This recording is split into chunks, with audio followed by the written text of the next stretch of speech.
Paz inverencial. Dando sequência ao nosso curso de autoconhecimento, neste quinto vídeo, vamos falar sobre o que é a autoobservação de si mesmo. No vídeo anterior, falamos sobre os 7 pecados capitais e agora vamos ensinar como descobrir esses pecados ou egos em nosso interior, em nosso espaço psicológico. Lembremos que às vezes em nosso cotidiano são os egos que pensam, sentem e agem à revelia de nossa consciência adormecida. Neste vídeo esclareceremos como identificar a ação desses egos, desses eus em nosso interior. Para iniciar, lembremos o que escreve o apóstolo Paulo, abre aspas. Ora, se eu faço o que não quero, já o não faço eu, mas o pecado que habita em mim. Acho então esta lei em mim, que quando quero fazer o bem, o mal está comigo. Fecha aspas. Enquanto nós prosseguirmos com o erro de crer nos únicos Senhor de nossos pensamentos, sentimentos e ações, possuidores de uma unidade psicológica, não haverá mudança radical em nós. O trabalho do autoconhecimento, do despertar da consciência em nós, só tem início quando nossa atenção é voltada para nosso interior. Isso exige de nós um esforço pessoal, particular de cada um. Observar e observar-se a si mesmo são duas coisas completamente diferentes, contudo, ambas exigem atenção. Na observação, nossa atenção é orientada para fora, para o mundo exterior, e é feita por meio dos 5 sentidos. A nossa percepção do mundo exterior depende então da visão, audição, olfato, tato ou paladar. Na autoobservação de si mesmo, a atenção é orientada para dentro e, para isso, os 5 sentidos de percepção externa não servem. Por isso é difícil para o iniciante a observação de seus processos psicológicos íntimos. Estamos diante de 2 mundos, o exterior e o interior. O mundo exterior é percebido por meio dos sentidos físicos e encontramos nesse mundo a ciência oficial, estudando fenômenos físicos, químicos, biológicos, observando células, sóis, estrelas e etc. O mundo interior só pode ser percebido mediante o sentido de autoobservação interna. Os pensamentos, sentimentos, ideias, emoções, anelos, esperança, desenganos, ansiedades, tristezas, medos, ciúmes e etc. são interiores, invisíveis para os 5 sentidos que possuímos.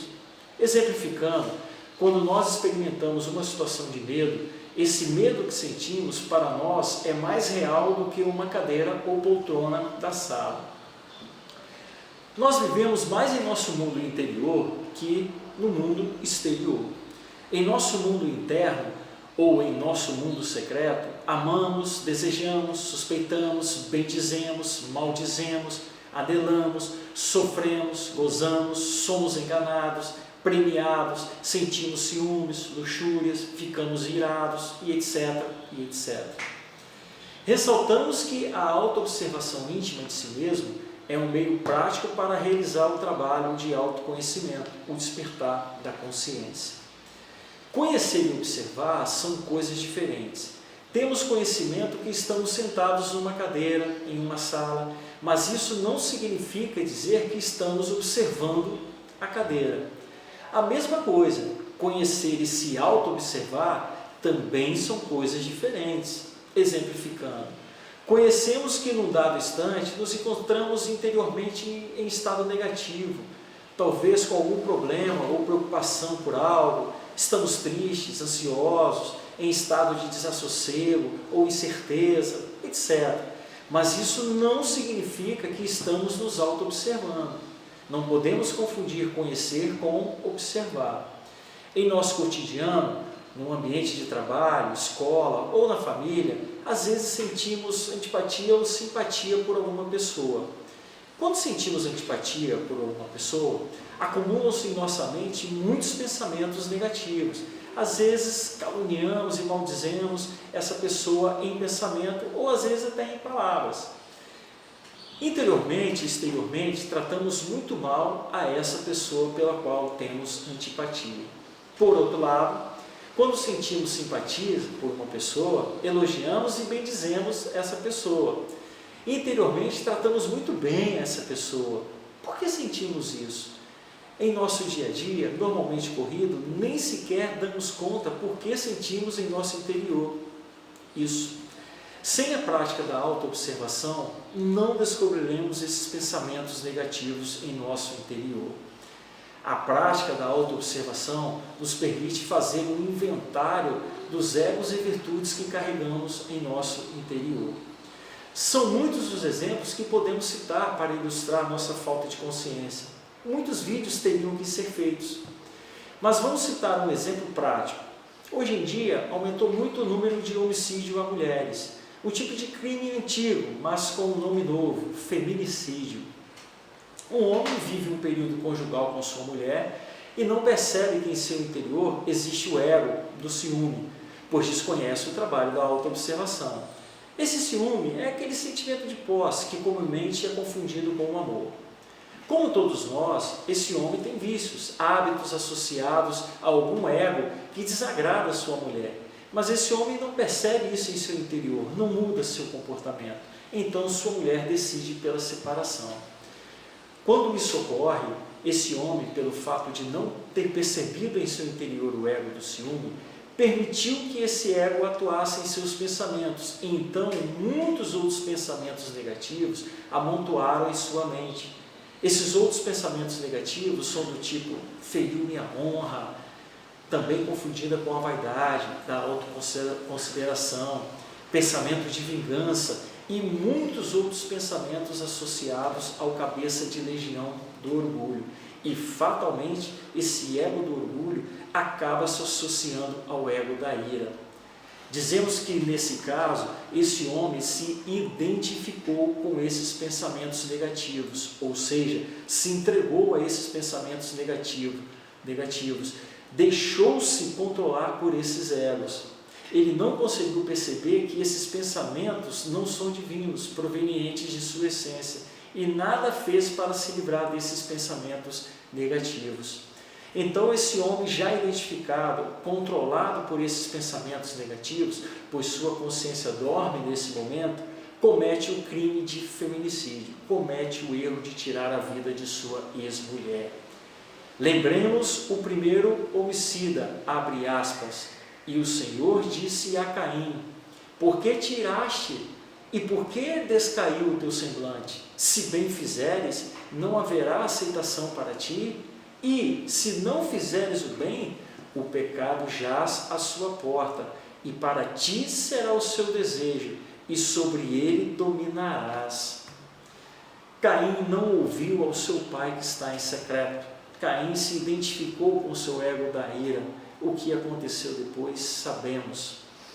Para esse homem do exemplo anterior que cometeu o feminicídio, o pior de tudo isso é que após cometer esse erro, esses pensamentos negativos que levaram esse homem a cometer tal erro se escondem em níveis mais profundos da mente, dizemos no subconsciente desse homem, e então o que sobra é sua consciência doída, se não é uma casa vazia. E então esse homem sente remorso, culpa, mas já é tarde. Mas se ele não elimina de seu interior esses egos, esses pensamentos negativos que o levaram a cometer tal erro, eles retornam em uma nova oportunidade. Esse homem então pode matar outra mulher e ser reincidente no delito. Comumente, nesses casos de feminicídio, o homem não consegue perceber que não amava verdadeiramente sua mulher. O que ele sentia era desejo, paixão ou até mesmo luxúria por ela. Abre-se parênteses. A gnose nos ensina que, se amamos verdadeiramente nossa mulher, somos capazes de dar a vida por ela e não tirar a vida dela. Se amamos verdadeiramente nossa mulher, queremos que ela seja feliz. Se ela não encontrou a felicidade conosco, se amamos verdadeiramente, somos capazes até de deixar que essa mulher se vá para encontrar sua felicidade. Torcemos por ela, queremos vê-la feliz. Há especialistas nesses assuntos que dizem: esse homem cometeu feminicídio porque teve uma educação machista, não foi bem educado. Nós gnósticos sabemos que não é bem assim. Vejamos o que diz o venerável Mestre Jesus, abre aspas.